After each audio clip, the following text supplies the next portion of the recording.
Hello everybody and welcome back. This is episode number 17 of the Amber Army's YouTube Championship Manager 3 Retro Series with Aston Villa.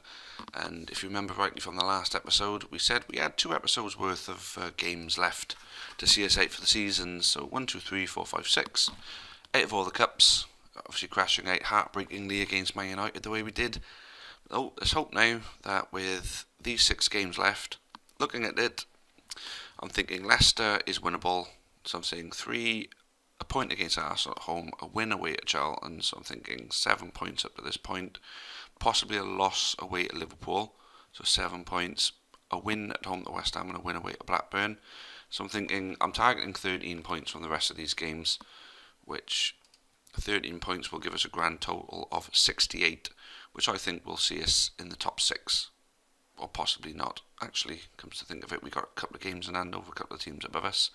So I think top 7 is probably the more realistic thing. But we may jump up a place or two, depending on other results, of course. But let's not hang around. Let's get straight to our first game. Okay, so game 1, here we go. Aston Villa at home to Leicester City. Gone with our usual back 4, except Watson still isn't back, so Schumacher starts on the right. We got Southgate and Egeog. Southgate is skipper. Sticking with Seth Johnson and Merson. We seem to have done alright with Merson playing.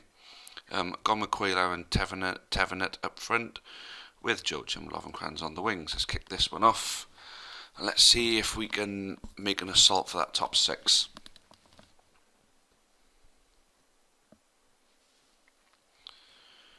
So Leicester starting off the better team, but I'm sure once we get into our element, we'll be alright.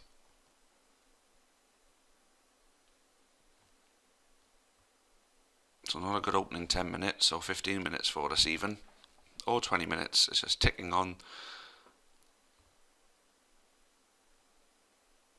Maybe a chance for us now. Oh, well over.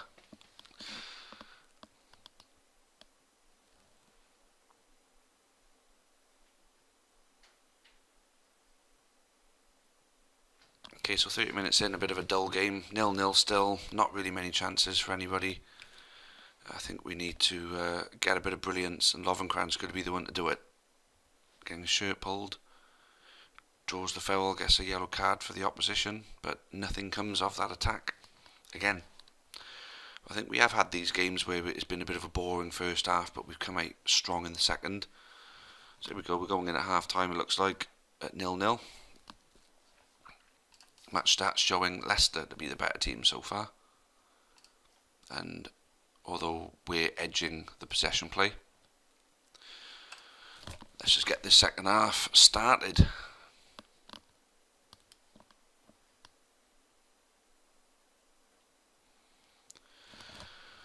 So approaching the hour mark near enough, still nothing going on.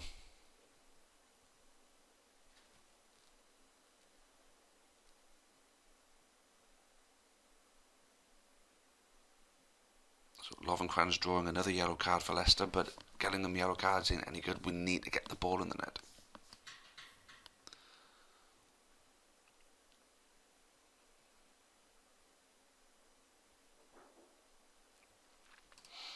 Okay, I think we're going to need to make a sub now. There's just not enough going on at the moment.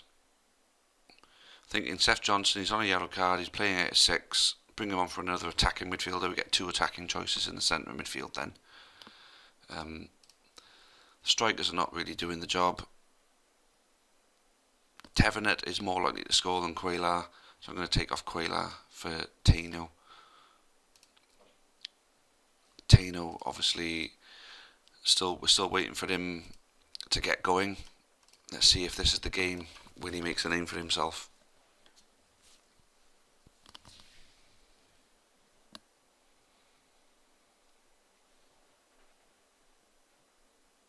Maybe this could be something. Oh, good save. So 2 attempts. Oh no! I thought he'd scored then. Alright, we've got to make another sub now. See if we can squeeze out another attack. Keith O'Neill to come on. Lovenkrands are playing well. Joachim to go off for Keith O'Neill. See if that can make much of a difference. We need to get a winner. Targeted 13 points out of the last 6 games, and this was when we targeted 3. Oh, shot on target again. And there it is. Well, at least we didn't lose, I suppose, but considering how well we started the season, I mean, this has got to be seen as a huge disappointment, not winning that game. Oh well, let's see what that does for us in the table. I think I saw Middlesbrough lost, so that's a good thing. So we have made a point on Middlesbrough, but we've lost an opportunity to make some ground on Leeds and Chelsea. We've still got a game in hand over Chelsea, but the difference is 6 points there, and we've got to play Liverpool still. So still plenty to play for, but I think we've thrown away too many points this year. Anyway, on to the next. Game number 2 now then, guys. We've got Arsenal at home.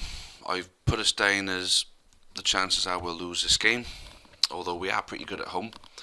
I've made some changes based on the performance in the last game. I've given Jamie Shaw the opportunity. Merson's been swapped out for O'Callaghan. These are the 2 that I signed and I started with from the beginning.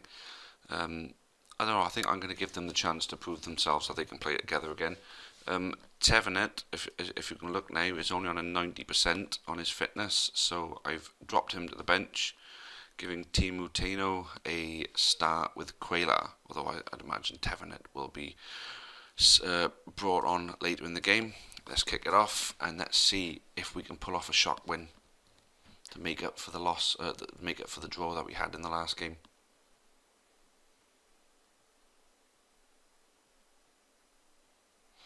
Actually, I think I might have said that we get a point in this game because we're at home. I think it's a little game I said we'll lose. I think it was only the one game I thought we'll probably end up losing, but this would be a tough one to win, no doubt about that.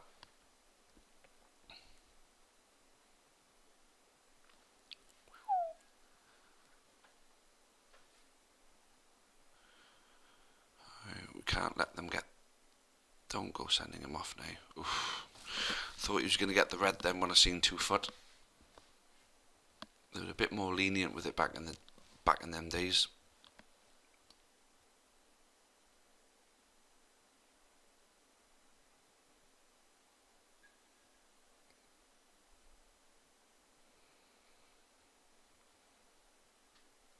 Come on.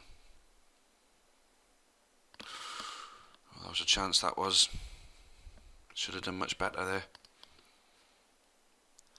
I say before the game a point you'd be happy with, considering Arsenal top of the league at the moment.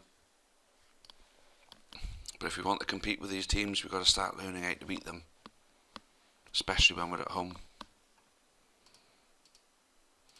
Arsenal definitely the better of the 2 teams.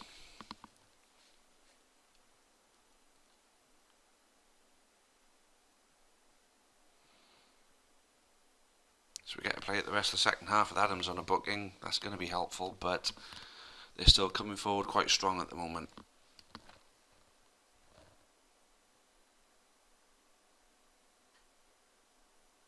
Come on. Getting a couple more chances in this half. But we need to start putting something away.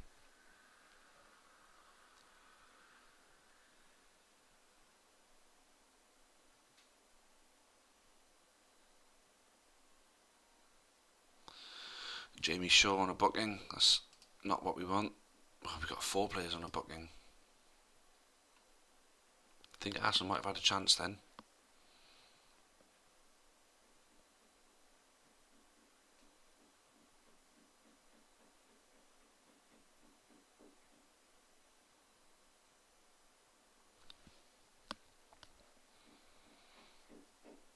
So we're blocking them out, which is good. We're going to have to make a sub though.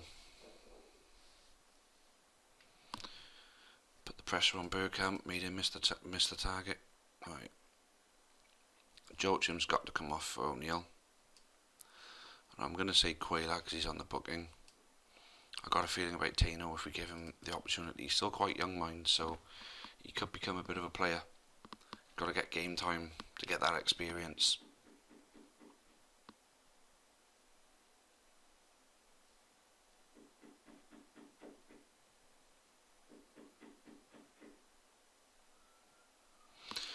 looks like another 0-0 draw. Suppose we targeted. I'm quite certain I did actually target a point for this game, so we hit a target on that one, but we're 2 points behind what we said.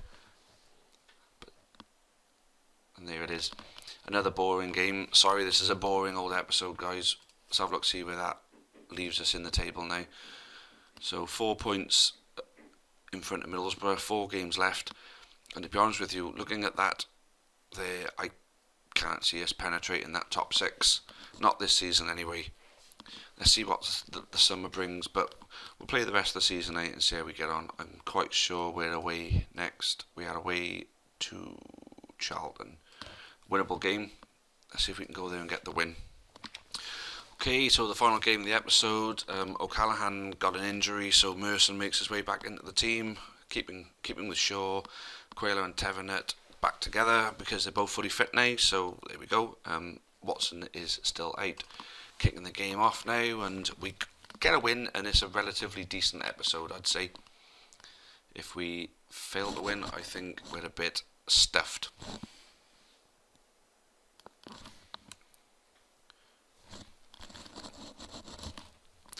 So 15 minutes in and nothing. See, our attacking options are being neutralised. I mean, they were very effective at the start of the season, but look, still not even an attempt at goal after 35 minutes. I mean, the defence, I don't think we need to add anything to the defence at all. We've got a great goalkeeper. Oh, for God's sake, I say that, and they go and bloody score. Definitely think we need to add to the centre of midfield, and we do need a better striker. One really good striker that will score us a good amount of goals a season. Maybe add a bit of extra on the right wing. Because Anderson's decent, but he's not great. I think he was just someone just to give Joachim a bit of competition up front.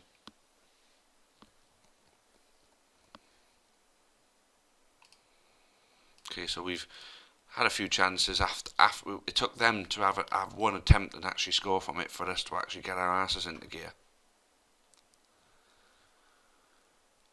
But I got a bad feeling we're going to have a pretty poor end of the season. So we need to hit the ground running next year. So I said we started the season quite poorly, the first couple of games, but we turned it round and we looked like we were going to be a force. I say that force has been neutralised by teams a little bit too often since then. And there you go. The one who started everything off for us at the beginning of the season is making sure we're going to get a good end to it. Good old Gareth Southgate gets us back in the game. It's 1-1. We need to go for that winner now, because they've only had the attempt they just had then and the goal.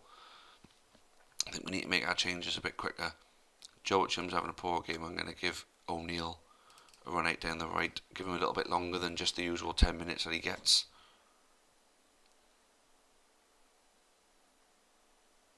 Oof, Tevenet putting it wide. The Spaniards have been a bit poor, haven't they, in the second half of the season? Not really got many goals between them. Okay, let's make our second sub. Merson and Shaw not playing all too well. Merson's going to be the one to come off for Hendry. And then in the next sort of 6 or 7 minutes, we'll look to swap out Quayler for Tano.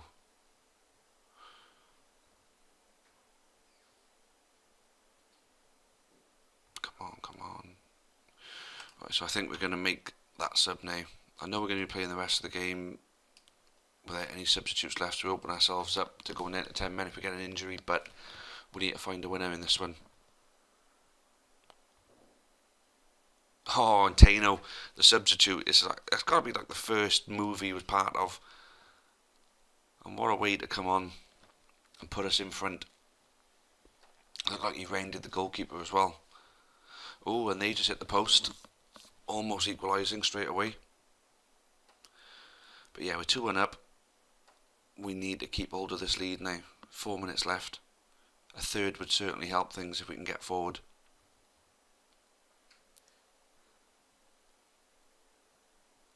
And there it is, ending the episode on a high. Tano gets his first goal for us. Like I say, he's only 19. Still much more to come from this young lad. So we've got to be pretty happy with the way we've ended that. 3 games left.